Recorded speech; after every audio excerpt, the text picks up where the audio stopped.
자, 오늘 에베소서 2장 말씀을 통해서 막힌 담이 허물어진 자리에서라고 하는 제목으로 함께 말씀을 나누겠습니다. 많은 사람들은요, 참 쉽게 담을 쌓습니다. 이것은 집을 짓는다는 의미가 아니고 마음의 담을 쌓는다라고 하는 것을 말씀을 드리는 겁니다. 처음부터 높은 담을 쌓는 사람은 많지가 않아요. 처음에는 작은 서운함부터 시작합니다. 그리고 말 한마디에 또 마음이 다치기 시작을 합니다. 그리고 또 기대했던 어떤 반응이 돌아오지 않으면 마음속에서 본인 스스로 선을 긋기 시작을 합니다.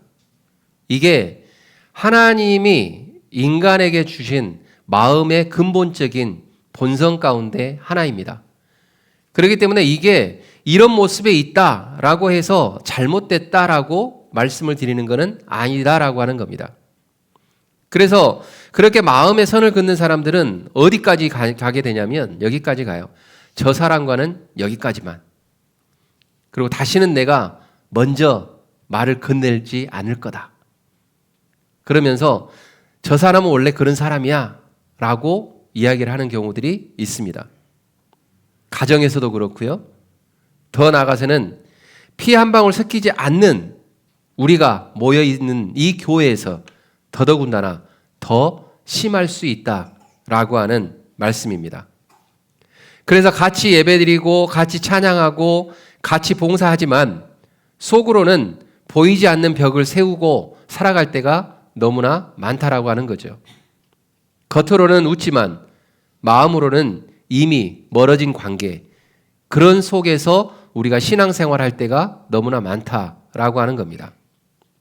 그런데 모든 거리 두기가 잘못되었다라고 하는 말씀은 또 아닙니다. 어떤 관계에서는 지혜로운 경계가 필요한 경우의 수도 존재할 때가 있습니다. 약을 방치하라고 하는 말도 아닙니다. 악을 방치하라고 하는 말도 아닙니다. 그리고 상처를 아무 일 없다는 듯 덮어두라고 하는 말씀도 아닙니다.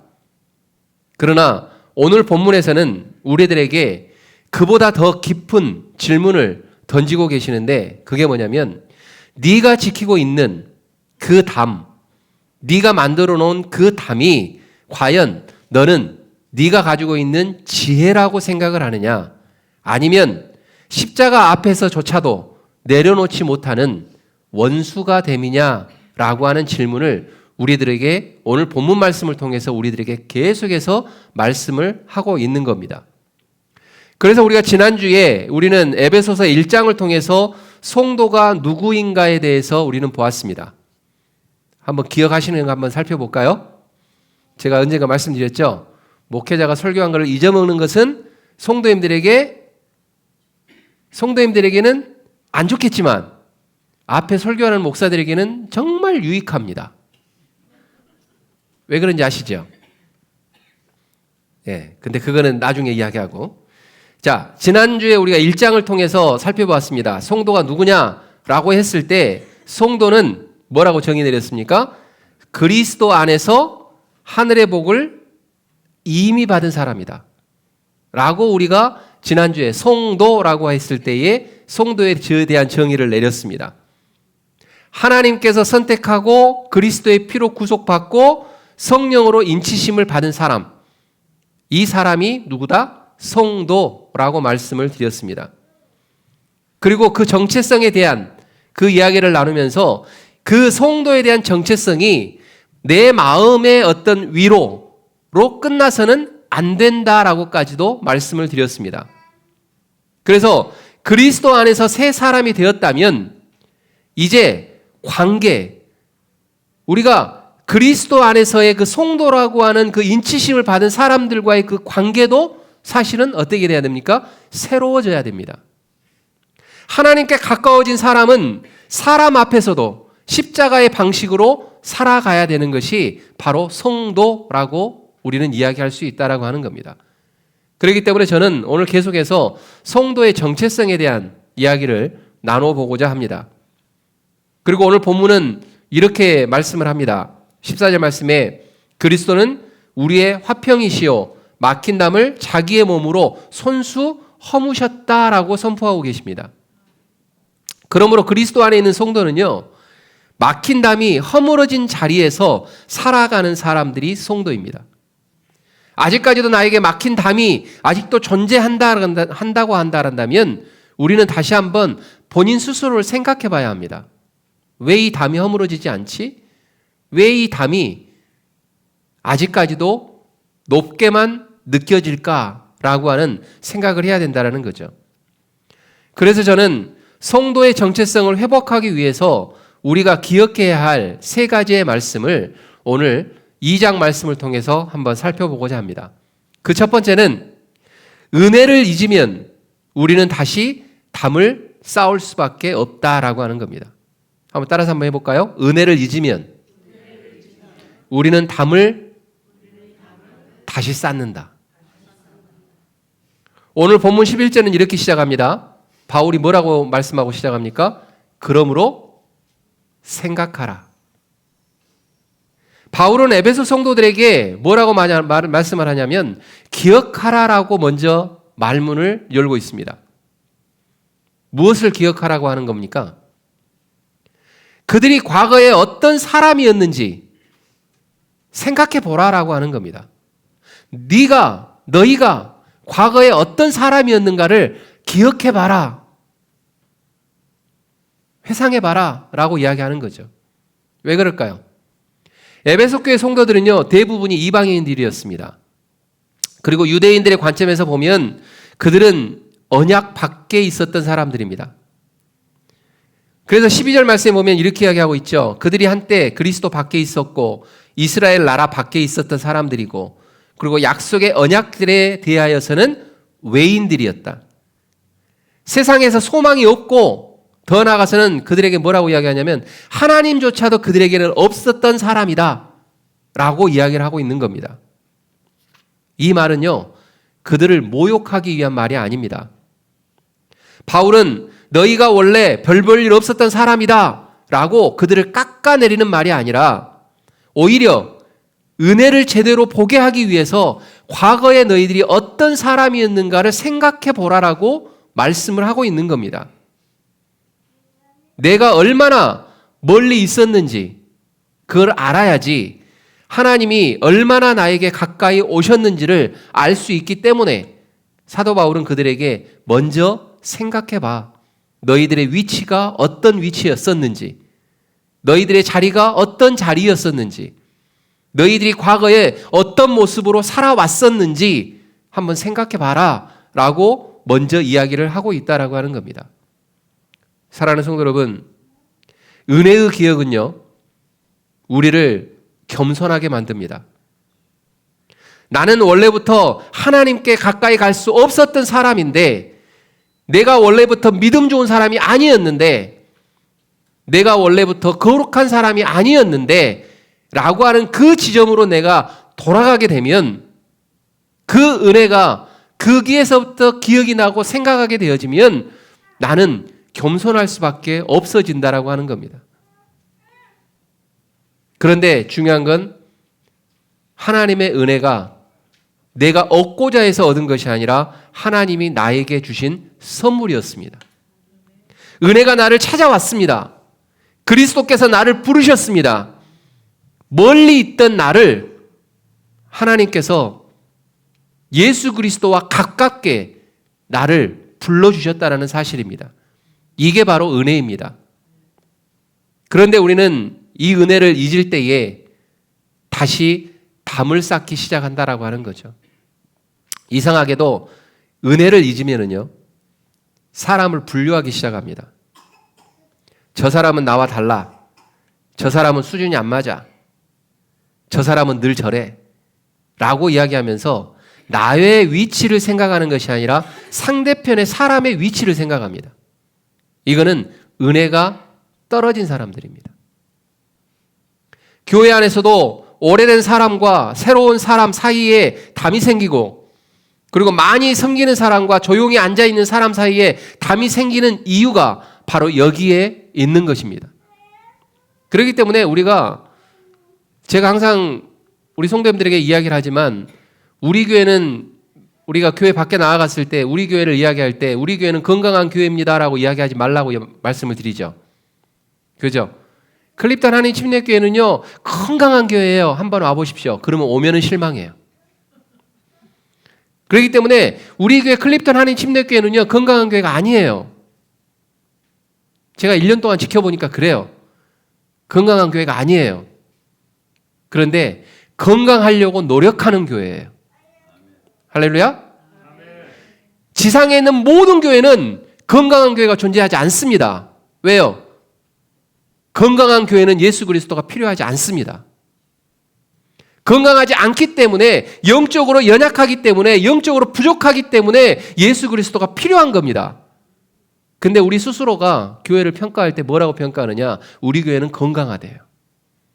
아니요. 죄송하지만 병자들이 모여있는 게 교회입니다. 그리고 치유자, 치료자가 오셔야지만이 그 병들이 나을 수가 있는 겁니다. 그래서 예수 그리스도가 오신 거예요.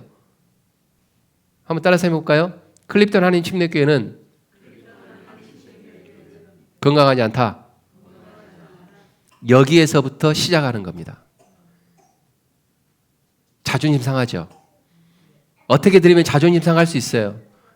참 우리 교회 건강하다고 생각했는데 온 지 얼마 되지 않은 새로운 목사가 건강하지 않대. 자존심 상해. 이야기할 수 있죠. 그러나 예수 그리스도의 그 관점으로 교회를 바라보면 이건 정확한 진단이에요. 지상에 있는 어떤 교회든지 건강하려고 노력할 때에 예수 그리스도께서 은혜를 베풀어 주시는 겁니다. 우리 스스로가 자만하면서 우리는 건강해 라고 이야기하는 그 순간부터 나는 필요 없구나 라고 생각하는 겁니다.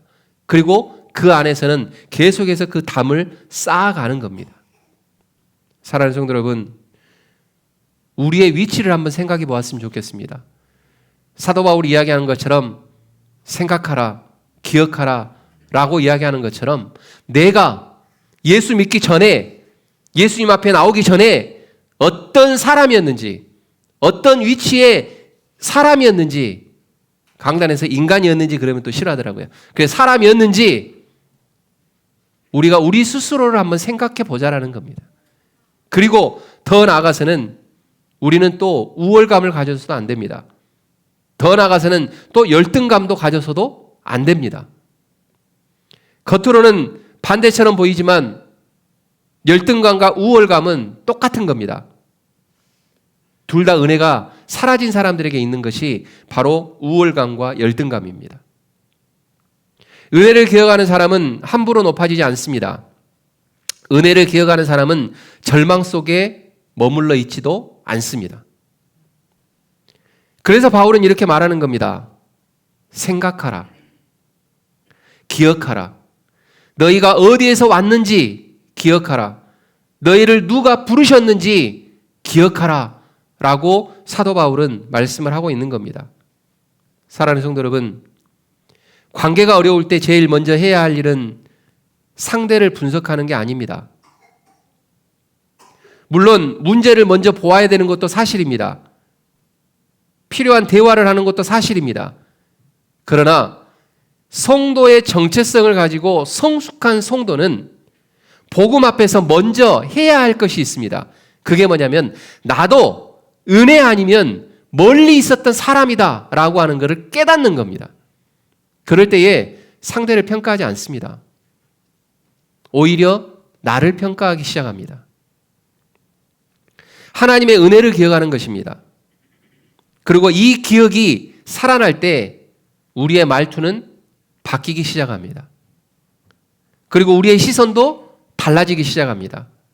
쉽게 정죄해야 된 그 마음이 부드러워지기 시작한다라고 하는 말씀입니다. 내가 받은 은혜를 기억하는 사람은 다른 사람 앞에서도 담을 절대 높이지 않습니다. 왜요? 내가 누군지 알거든요. 내가 어떤 사람인지 알거든요.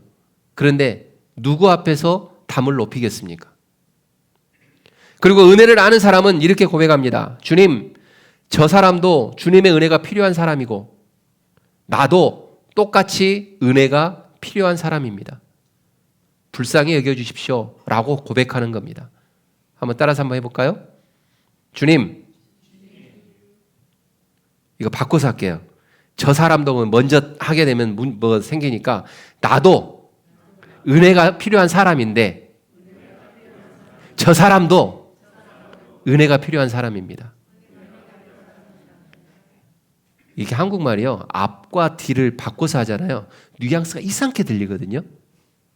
여기에서 제가 이야기한 것처럼 저 사람도 먼저 시작하면 공격이 돼요. 근데 내가 먼저 이야기하면 공격이 안 돼요. 그렇기 때문에 주님, 나도 은혜가 필요한 사람이지만 저 사람도 은혜가 필요한 사람입니다. 그렇기 때문에 이 안에서 우리가 감사로 하나 되게 해주십시오 라고 고백할 수가 있는 겁니다.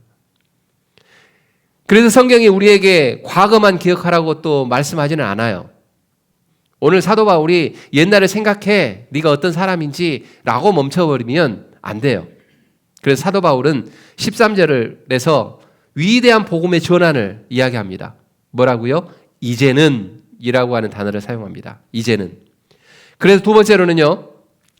그리스도의 피가 멀리 있던 우리를 어떻게 하셨을까요? 우리를 가깝게 하셨다. 13절 말씀 이렇게 이야기합니다.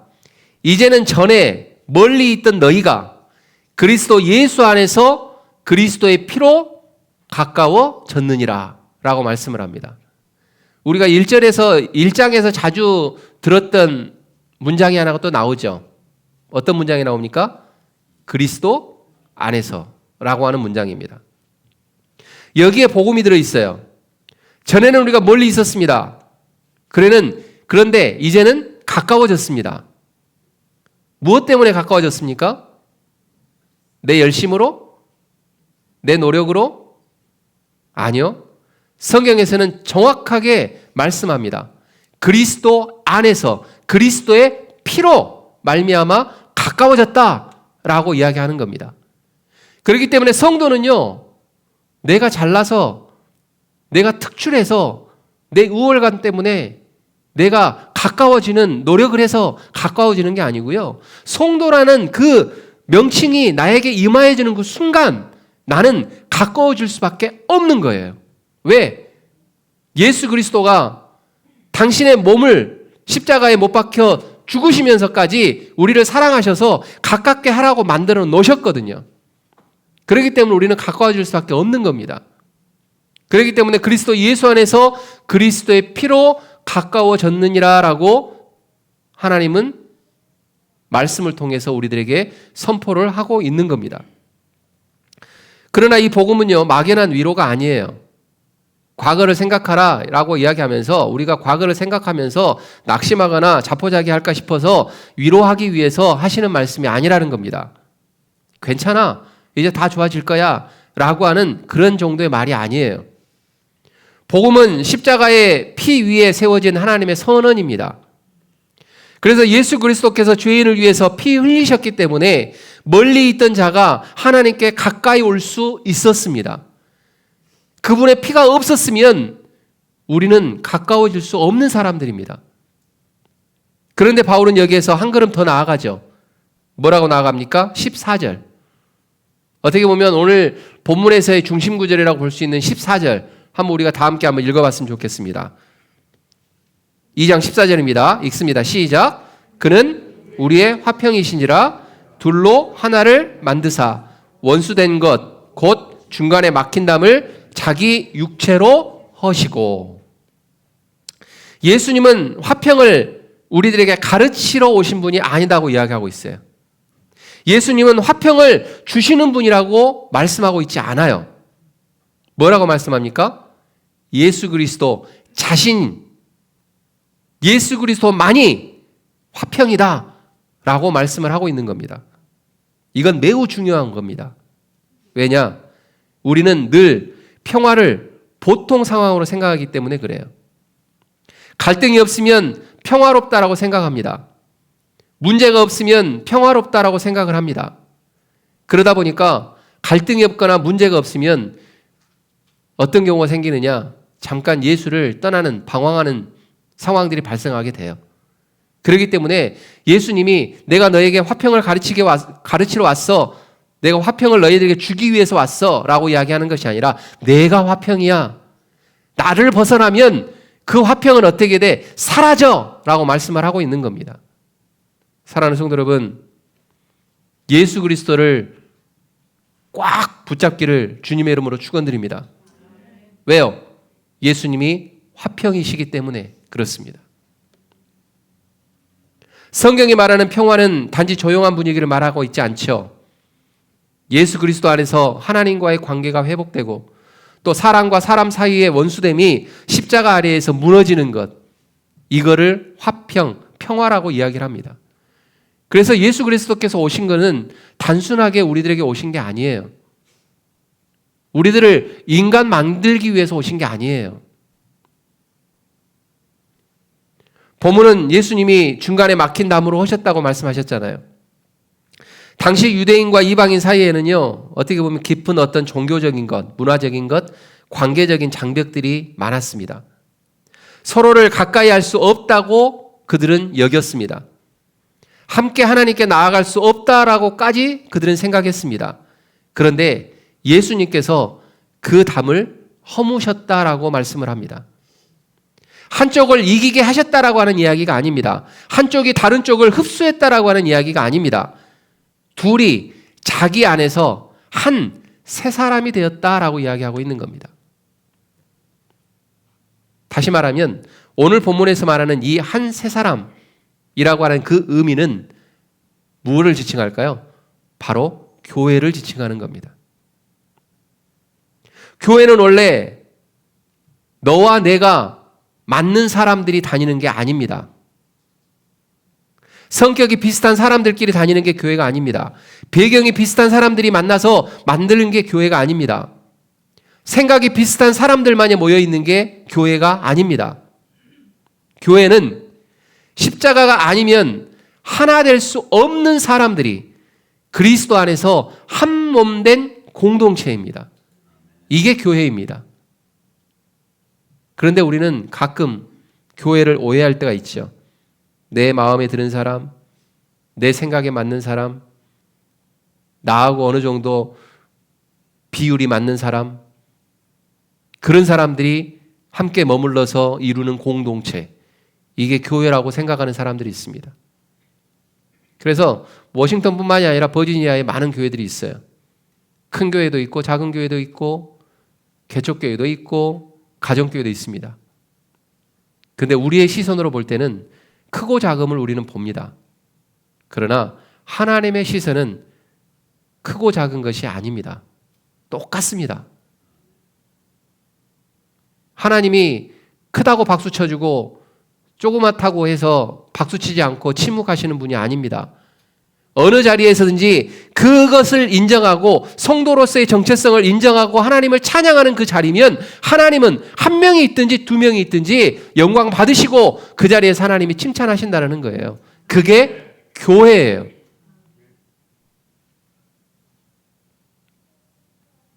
자라온 배경이 다르고 말하는 방식이 다르고 신앙의 속도가 달라도 중요하게 여기는 것 딱 한 가지가 있습니다.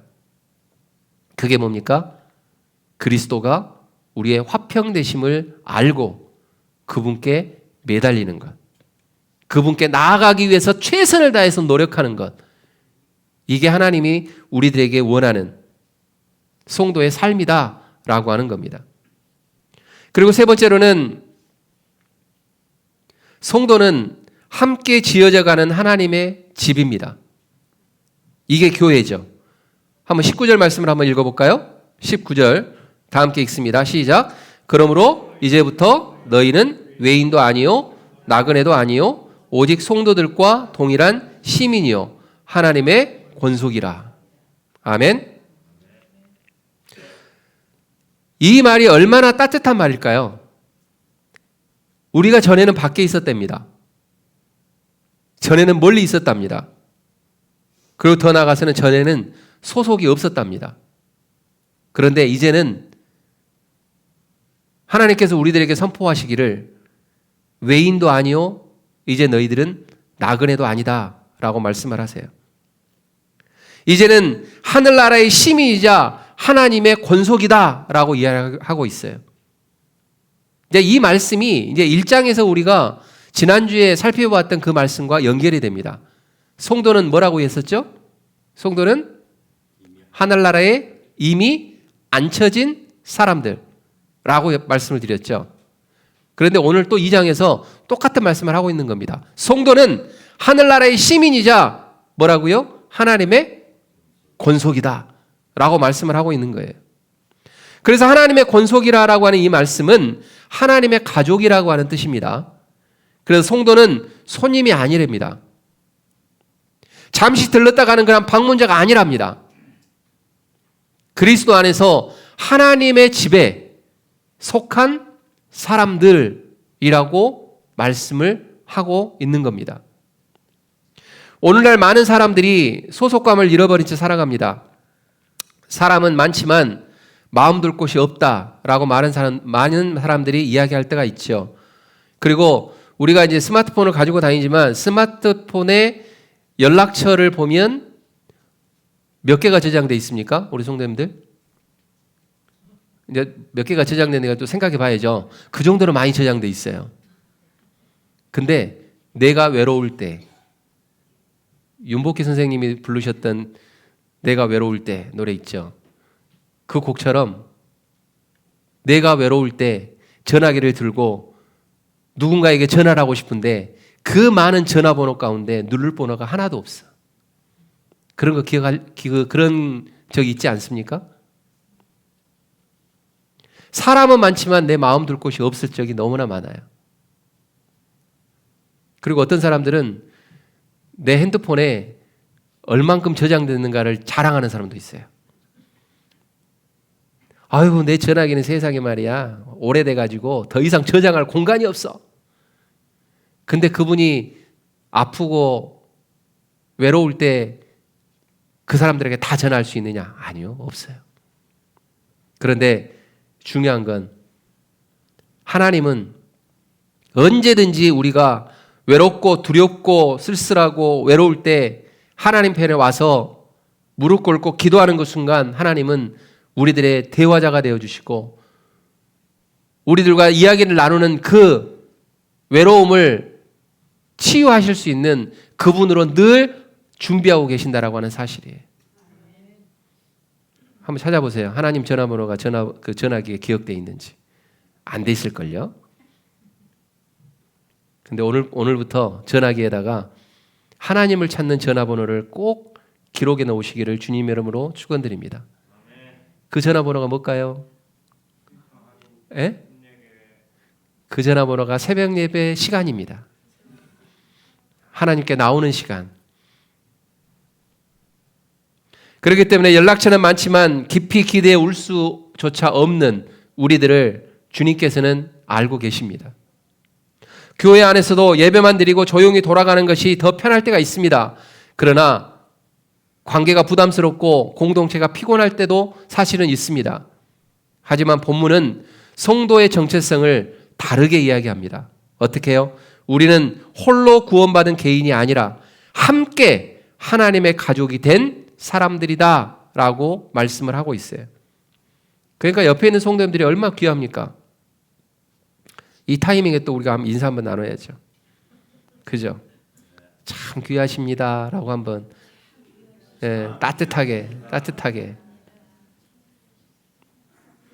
그리고 더 나아가서 20절에서는요, 이 기초 위에 말씀을 합니다. 사도들과 선지자들의 터 위에 세우심을 입었고 그리스도 예수께서 친히 뭐가 되었다고요?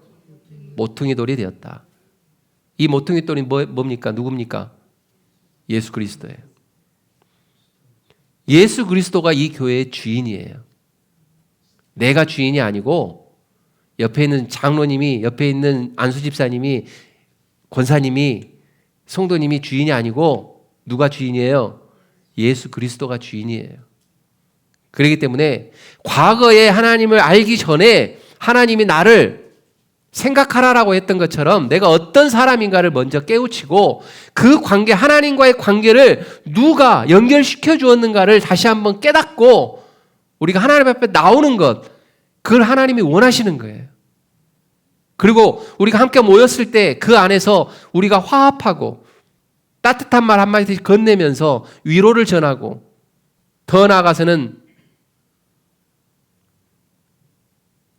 교회를 판단하거나 성도를 판단하는 것이 아니라 따뜻한 사랑의 말로 위로의 말로 함께 지어가는 것. 그게 교회라고 하는 겁니다. 그리고 그 안에 소속되어져서 그 일들을 행하는 사람들, 그 사람들이 성도라고 하는 거예요. 바로 성도의 정체성은 거기에 있는 겁니다. 그렇기 때문에 교회는 그리스도께 맞춰져 가는 공동체입니다. 나에게 맞춰져 가는 공동체가 아니에요. 그리고 21절과 22절 마지막에서는 뭐라고 이야기합니까? 이 부분도 한번 중요하니까 한번 읽어볼까요? 21절과 22절 읽습니다. 시작. 그의 안에서 건물마다 서로 연결하여 주 안에서 성전이 되어가고 너희도 성령 안에서 하나님이 거하실 초소가 되기 위하여 그리스도 예수 안에서 함께 지어져 가느니라. 아멘. 서로 연결하여 성전이 되어가라고 말합니다. 함께 지어져서 하나님이 거하실 초소가 되라고 명령하십니다. 여기서 중요한 단어는 뭡니까? 함께입니다. 함께. 성도는 혼자 빛나는 돌이 아닙니다. 함께 연결되어져 있는 성전입니다. 하나님은 나만 다듬어서 해결될 거라고 생각하지 않습니다. 우리를 함께 다듬어 가십니다. 물론 함께 지어져 간다는 것은 쉽지 않습니다. 건물이 세워질 때에 재료들이 그냥 편하게 놓여 있는 것으로 건물이 만들어지지 않기 때문에 그렇습니다. 맞추어지고 다듬어지고 그 모든 재료들이 제자리를 찾아갈 때 건물이 완성되는 것처럼 교회도 마찬가지로 성도들이 함께 공동체를 이루어 나갈 때에 서로 맞춰져 나가는 겁니다. 그럴 때 건강한 교회가 만들어지는 거예요. 사랑하는 성도 여러분, 누군가의 말 때문에 내 모난 부분이 드러날 때가 있습니다. 누군가와 함께 섬기다가 내 조급함이 드러날 때가 있습니다. 누군가를 기다리다가 내 사랑의 부족함이 드러날 때가 있습니다. 그것은 하나님께서 나를 빚으시기 위한 하나의 과정이라고 생각하시면서 하나님 앞에 인내함으로 견뎌나가셨으면 좋겠습니다. 그리고 그러한 과정 가운데 있는 성도들을 보면 그들에게 손가락질하는 것이 아니라 함께 완성되어져 나가기 위해서 그들을 도와줄 수 있는 그러한 모습으로 우리 성도들이 다 임하셨으면 좋겠습니다. 그래서 우리가 교회 생활을 한다 그런다면 단지 예배를 참석하는 것이 아니라 예배가 중요한 것도 사실이지만 교회는 예배만 보고 흩어지는 장소가 아니라 그리스도 안에서 서로 가족이 되어가는 그러한 자리다라고 하는 생각을 하면서 우리가 클립톤 한인 침례교회를 건강하게 세워나가셨으면 좋겠습니다. 그리고 그 건강하게 세워나가는 그 가운데에 주님께서 중심이 되고 우리가 하나님의 도구로서 깨끗하게 쓰임받는 우리 모두가 다 되었으면 좋겠습니다. 이제 말씀을 마치겠습니다. 우리는 지난주부터 이제 4주간 성도의 정체성에 대한 부분들을 말씀을 나누고 있습니다. 우리가 교회를 떠나면 흩어져 있는 성전입니다.